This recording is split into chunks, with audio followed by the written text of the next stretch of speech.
প্রিয় শিক্ষার্থীবৃন্দ, আশা করি তোমরা ভালো আছো। আলহামদুলিল্লাহ, আমিও ভালো আছি। দ্বাদশ শ্রেণীর অর্থনীতি ক্লাস আমি তোমাদেরকে স্বাগতম জানাচ্ছি। আগে বেশ কয়েকটি ক্লাসে সরকারি অর্থ ব্যবস্থা অধ্যায়টা আমরা শুরু করেছিলাম। তার ধারাবাহিকতা আজকে আমরা একটা নতুন টপিকস নিয়ে আলোচনা করব। তোমরা বোর্ডে দেখতে পাচ্ছ আমি লিখেছি বাংলাদেশ সরকারের আয়ের উৎসসমূহ। আয়ের উৎসসমূহকে দুভাগে ভাগ করা হয়েছে, কর হতে আয়, কর বহির্ভূত আয়। এখন কর হতে আয় আমরা আলোচনা করতে যাচ্ছি। বাংলাদেশ সরকার আয় সরকারকে দেশ পরিচালনার জন্য, প্রশাসন পরিচালনার জন্য, দেশের উন্নয়ন কর্মকাণ্ড পরিচালনার জন্য এবং বিনিয়োগ উৎসাহিত করার জন্য সরকারকে ব্যয় করতে হয়। তাই সরকারকে অর্থের আয় ব্যয়ের জন্য অবশ্যই আয় করতে হবে।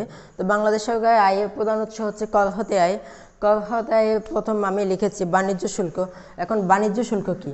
আচ্ছা, বাণিজ্য শুল্ক হচ্ছে আমাদের দেশে পণ্য যেমন বাইরে রপ্তানি হয়, বাইরে থেকেও পণ্য বাংলাদেশে আমদানি করা হয়।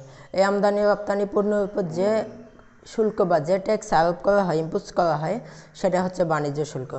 বাংলাদেশ সরকার আয়ের অন্যতম একটা গুরুত্বপূর্ণ খাত হচ্ছে বাণিজ্য শুল্ক। 2 নম্বরে লিখেছে আবগারি শুল্ক।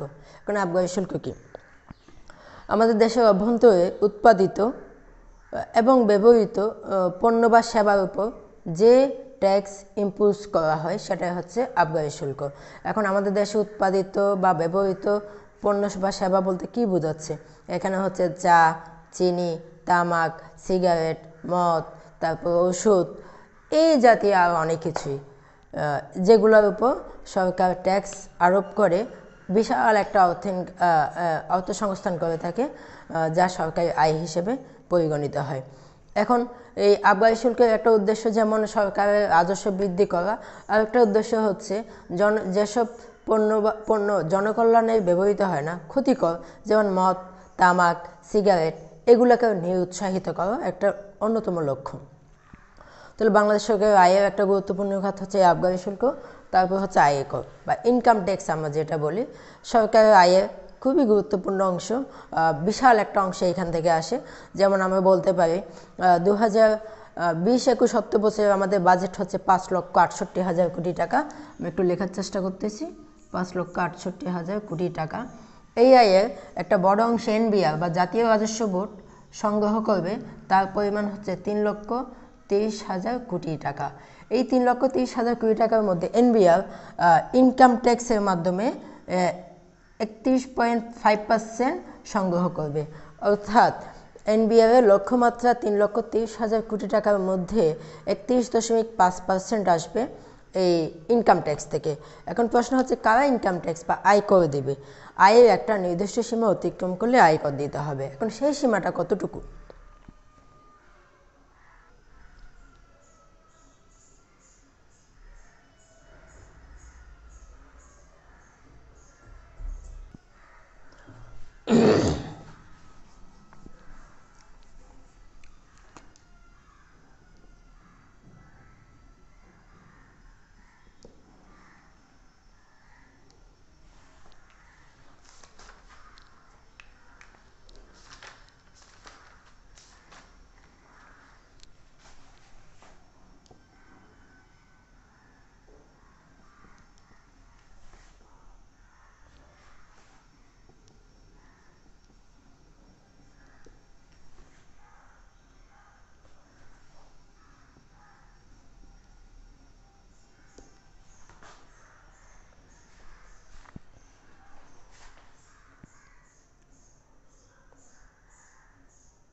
আমি কয়েকটা ফিগার লিখেছি, দেখতে পাচ্ছ।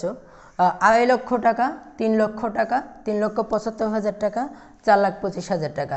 এখন এটা হচ্ছে সাধারণ জনগণ যাদের বার্ষিক ইনকাম 2.5 লক্ষ টাকার ঊর্ধ্বে, তাদেরকে আয়কর দিতে হবে 2019-20 সালের অর্থ বছর অনুযায়ী। 2020-21 সালে এটাকে বৃদ্ধি করে 3 লক্ষ টাকা করা হয়েছে। তারপর হচ্ছে আমি দিয়েছি 3 লক্ষ টাকা। এটা হচ্ছে মহিলা এবং 65 বছর ঊর্ধ্ব জনগণের জন্য, যাদের মাসিক ইনকাম 3 লক্ষ টাকা, তাদেরকে আয়কর দিতে হবে। তবে এটা নতুনভাবে সংশোধন করে বা 2020-21 সালে এর আওতা বৃদ্ধি করে 3,50,000 টাকা করা হয়েছে। 3,50,000 আমি একটু লিখে দিচ্ছি। এটা হচ্ছে 2020-21 সাল অর্থ বছর অনুযায়ী, ঠিক একইভাবে 3 নাম্বার হচ্ছে প্রতিবন্ধীদের জন্য। প্রতিবন্ধী কারো ইনকাম যদি বার্ষিক ইনকাম 3,75,000 টাকা বা তার চেয়ে বেশি হয় তাহলে তাকে আয়কর দিতে হবে। তবে 2020-21 সাল অর্থ বছরে এটাকে বৃদ্ধি করে 3,75,000 থেকে 4,50,000 করা হয়েছে। 4,50,000। এবং লাস্ট ওয়ান হচ্ছে যুদ্ধাহত গ্যাজেটভুক্ত যুদ্ধাহত মুক্তিযোদ্ধা যাদের বার্ষিক ইনকাম 4,25,000-এর উপরে তাদেরকে 2019-20 সালের অর্থবছর অনুযায়ী আয়কর দিতে হয়েছে। তবে 2020-21 সালে সেটাকে 4,25,000 থেকে বৃদ্ধি করে 4,75,000-এ উন্নীত করা হয়েছে। তাহলে আমরা কাদেরকে আয়কর দিতে হবে, আয়করের একটা সীমা দেখতে পেলাম। সাধারণ জনগণ 2019-20 অর্থবছর অনুযায়ী 2.5 লক্ষ টাকার বেশি বার্ষিক ইনকাম হলে আয়কর দিতে হয়েছে। তবে 2020-21 সালের অর্থবছর অনুযায়ী সেটা পরিমাণ বৃদ্ধি করে 2.5 লক্ষ থেকে 3 লক্ষ করা হয়েছে। তারপর মহিলা এবং 65 বছর ঊর্ধ্ব জনগণের জন্য বার্ষিক ইনকাম যদি 3 লক্ষ হয় 19-20 সালের অর্থবছর অনুযায়ী ইনকাম ট্যাক্স দিতে হবে। তবে সেটা 20-21 সাল অর্থবছর অনুযায়ী বৃদ্ধি করে 3.5 লক্ষ করা হয়েছে। একইভাবে 4,50,000 বা 3,75,000 প্রতিবন্ধীদের জন্য ইনকাম ট্যাক্সের নির্দিষ্ট সীমা যেটা 20-21 সাল অর্থবছরে বাড়িয়ে 4,50,000 করা হয়েছে। লাস্ট ওয়ান হচ্ছে গ্যাজেটভুক্ত যুদ্ধাহত মুক্তিযোদ্ধা যাদের বার্ষিক ইনকাম 4,25,000 পর্যন্ত ছিল 2019-20 সাল অর্থবছর অনুযায়ী তাদেরকে আয়কর দিতে হয়েছে। কিন্তু বর্তমানে 4,75,000 যাদের 2020-21 সাল অর্থবছর অনুযায়ী। তাহলে আমরা দেখলাম বাংলাদেশ সরকারের আয়ের একটা অন্যতম খাত হচ্ছে ইনকাম ট্যাক্স এবং কাদেরকে আয়কর দিতে হয় তাও আমরা একটু আলোচনা করলাম। এরপরে খাতটা হচ্ছে মূল্য সংযোজন কর। এখন এই মূল্য সংযোজন কর কাকে বলে বা সংজ্ঞা, ভ্যাট, ভ্যালু এডেড ট্যাক্স। এটার সাথে আমরা সবাই কম বেশি পরিচিত। আমরা কোনো পণ্য বা দোকানে গেলেই প্যাকেটের গায়ে লেখা থাকে ভ্যালু এডেড ট্যাক্স। তো সংজ্ঞাটা এইভাবে দেয়া যায়, উৎপাদন ক্ষেত্রে কাঁচামাল ব্যবহার থেকে শুরু করে একেবারে উৎপাদনের বিভিন্ন পর্যায়ে যে অতিরিক্ত মূল্য সংযোজিত হয় তার উপর নির্দিষ্ট হারে যেই ট্যাক্স আরোপ করা হয় তাকে ভ্যাট বা মূল্য সংযোজন কর বলা হয়। আমি আবার বলতেছি, উৎপাদন ক্ষেত্রে উৎপাদনের বিভিন্ন স্তরে কাঁচামাল থেকে শুরু করে উৎপাদনের বিভিন্ন স্তরে যে অতিরিক্ত মূল্য সংযোজিত হয় ভ্যালু অ্যাডেড ট্যাক্স, ওই মূল্যের উপর নির্দিষ্ট হারে যে করা হয় তাকে ভ্যাট বা ভ্যালু অ্যাডেড ট্যাক্স বলা হয়। আমি একটু আগে বলেছিলাম না আমাদের বাজেট হচ্ছে 5,68,000 কোটি টাকা 2020-21 সালের বাজেট।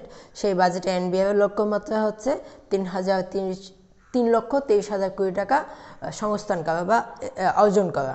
তার মধ্যে এনবিআর 31.5% হচ্ছে ইনকাম ট্যাক্সের মাধ্যমে সংগ্রহ করবে এবং 37.9% এই ভ্যাটের মাধ্যমে এনবিআর সংগ্রহ করবে। কত পার্সেন্ট? বিশাল একটা অংশ। মানে এই 3,30,000-এ 30,000 কোটি টাকা 37.9% আসবে শুধুমাত্র ভ্যাট থেকে। এই ভ্যাট সবাইকে দিতে হয়, পণ্য কিনলেই ভ্যাট দিতে হয়, ধনী গরিব সবাইকে ভ্যাট দিতে হয়। সরকারের পরের অংশ হচ্ছে সম্পূরক শুল্ক। এখন এই সম্পূরক শুল্ক কাকে বলে? আমরা আবগারি শুল্ক দেখলাম, আমদানি শুল্ক দেখলাম, ভ্যাট দেখলাম। এমন সব পণ্য আছে যেগুলোর উপর আমদানি শুল্ক আমদানি শুল্ক বা রপ্তানি শুল্ক বলো বা বাণিজ্য শুল্ক বলো, ভ্যাট বলো, আবগারি শুল্ক আরোপের পরও আবার ট্যাক্স ইম্পোজ করা হয়।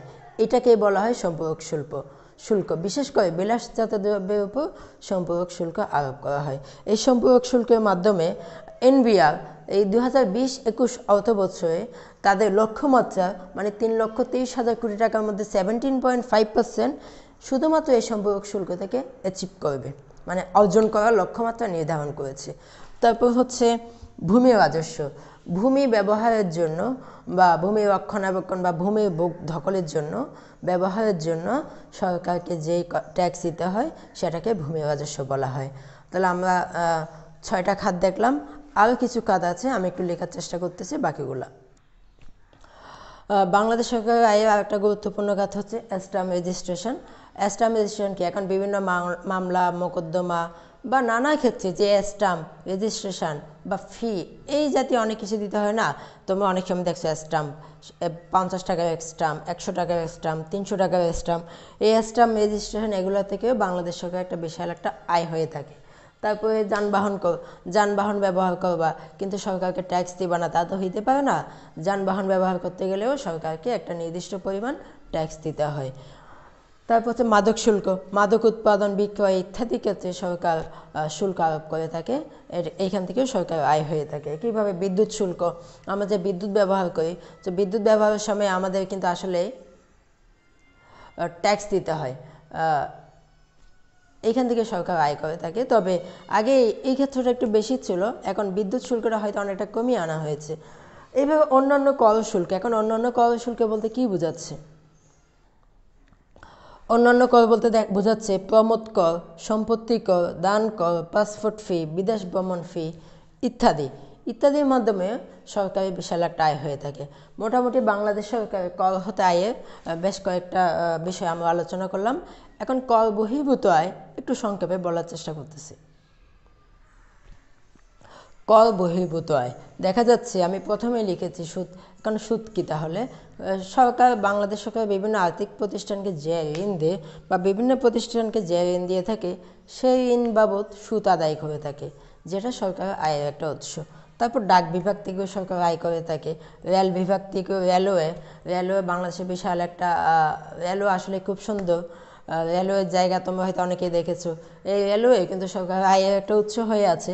মুনাফা ও লভ্যাংশ কি? রাষ্ট্রায়ত্ত বিভিন্ন আর্থিক প্রতিষ্ঠান বা বাণিজ্যিক প্রতিষ্ঠান বা শিল্প প্রতিষ্ঠান আছে না, যেগুলো সরকার পরিচালনা করে, সেখান থেকেও সরকার অনেক মুনাফা বা লাভ করে থাকে। ভাড়া ও ইজারা, বিভিন্ন সরকারি সম্পত্তি ভাড়া ও ইজারা দেওয়া হয়ে থাকে সরকার, এখান থেকেও সরকারের আয় হয়। তাহলে সরকারি বিভিন্ন সম্পত্তি ভাড়া ও ইজারা দানের মাধ্যমে সরকার আয় করে থাকে। গ্রামাঞ্চলে এগুলো দেখা যায়। তারপর হচ্ছে জরিমানা ও বাজেয়াপ্তকরণ। তো মাঝে মধ্যে আমরা টিভিতে দেখি না, অমুককে এত টাকা জরিমানা করা হয়েছে, তার জায়গা জমি বাজেয়াপ্ত করা হয়েছে। এই জরিমানা এবং বাজেয়াপ্তকরণ থেকেও বাংলাদেশ সরকার বিশাল একটা অংশ আয় করে থাকে। এই হচ্ছে মোটামুটি বাংলাদেশ সরকারের কর বহির্ভূত আয়। তাছাড়া আরও আছে, তোমরা যে পরীক্ষার সময় ফি দাও বা রেজিস্ট্রেশন ফি, পরীক্ষা ফি, এরকম নানা অনেক কিছুই আছে। যেমন চিড়িয়াখানায় ঢুকলে তোমরা একটা টাকা দাও, পার্কে গেলে সরকারি পার্ক ঢুকার সময় অনেক সময় ফি দিতে হয়। মানে এইরকম নানা ক্ষেত্রে সরকারের আয়ের কর বহির্ভূত নানা উৎস আছে, যেখান থেকে সরকার আয় করে থাকে। আর এই আয় দিয়ে সরকার রাষ্ট্র পরিচালনার জন্য প্রয়োজনীয় ব্যয় নির্বাহ করে। কীভাবে সরকারি ব্যয় পরিচালিত হয় সেটা আমরা হয়তো পরের ক্লাসে আলোচনা করব। আজকে এইটুকুই থাক। আমার যেহেতু ভিডিও ক্লাস, কোথাও কোনো উচ্চারণগত বা সংখ্যাগত ত্রুটি থাকলে তোমরা একটু সংশোধন করে নেবা। বলে রাখা ভালো, আমি তোমাদের এই ক্লাসের জন্য প্রথমে যে খুব ভালো করে ভিডিওটা করেছিলাম, হুট করে সেটা ডিলিট হয়ে গেছে। তো এই তাড়াহুড়ো করে আমাকে এই ক্লাসটা আবার ভিডিও করতে হয়েছে এবং দ্রুতত সময়ে এটা আপলোড করতে হচ্ছে, যেহেতু এই আর কি। সো এই কারণে আমার মানে এই সরকারি আয়ে যে ক্লাসটা আমি খুব ভালো করে ভিডিও করেছিলাম, সেটা কেমন জানি আমার মোবাইল থেকে ডিলিট হয়ে গেছে একটু আগেই। তা আমি তাড়াহুড়ো করে আবার এই ক্লাসটা নিলাম। ঠিক আছে, আশা করি মোটামুটি তোমাদের একটু সহায় হলো। আমি ধারণা দেওয়ার চেষ্টা করলাম সরকার কীভাবে আয় করে থাকে। সবাই সুস্থ থাকো, ভালো থাকো, সবার জন্য শুভকামনা রইল। অবশ্যই দোয়া রইল, আমার জন্য দোয়া করবা, স্বাস্থ্যবিধি মেনে চলবা, অবশ্যই পড়ালেখা করবা। ঠিক আছে, আল্লাহ হাফিজ।